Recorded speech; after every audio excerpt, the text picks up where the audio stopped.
rest of my stuff. Our next move was to go see Florence. I imagine even less of you know about her than the hotel, another story that came from my parents that doesn't really get talked about. If you're coming down the top of the right hill in the Ogden Cemetery, there will be a gravestone on your left for a 15-year-old girl named Florence Louise Grange, who died in 1918 from influenza during a pandemic. There are multiple versions of the story of Flo. Some think she died by getting hit by a car or choking on candy, but those were just made up to make the game more fun and believable.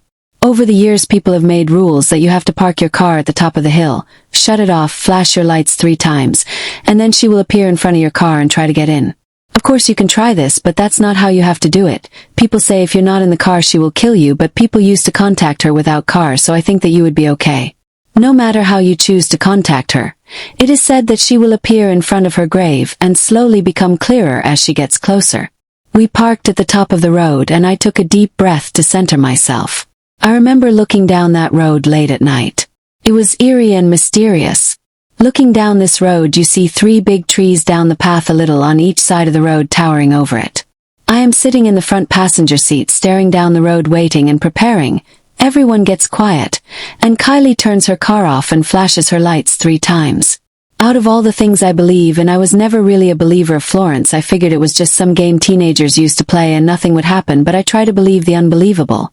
We waited there in silence, thinking, expecting nothing to happen, but still ready for it. If it does, that silence was a different kind of silence. It felt so quiet I couldn't even hear anyone breathing. Then right before I said we should give up, a sphere of very dim light started to appear with a misty-looking cloud surrounding it. She got closer and closer, and I just sat there holding my breath. I wasn't sure if anyone else was seeing it, or if I was making it up, but I knew someone in the back saw it because I heard them gasp when she appeared. As Florence got closer to the car, I started to see what had been a weird orb of light form into a human-shaped mist. Eventually Skylar said, "I see her," which I then realized she was the one who gasped. Everyone was silent, just staring into the darkness, staring at her. I wasn't scared, not like I was when I saw that woman at the hotel. Flo didn't scare me, she seemed kind and soft.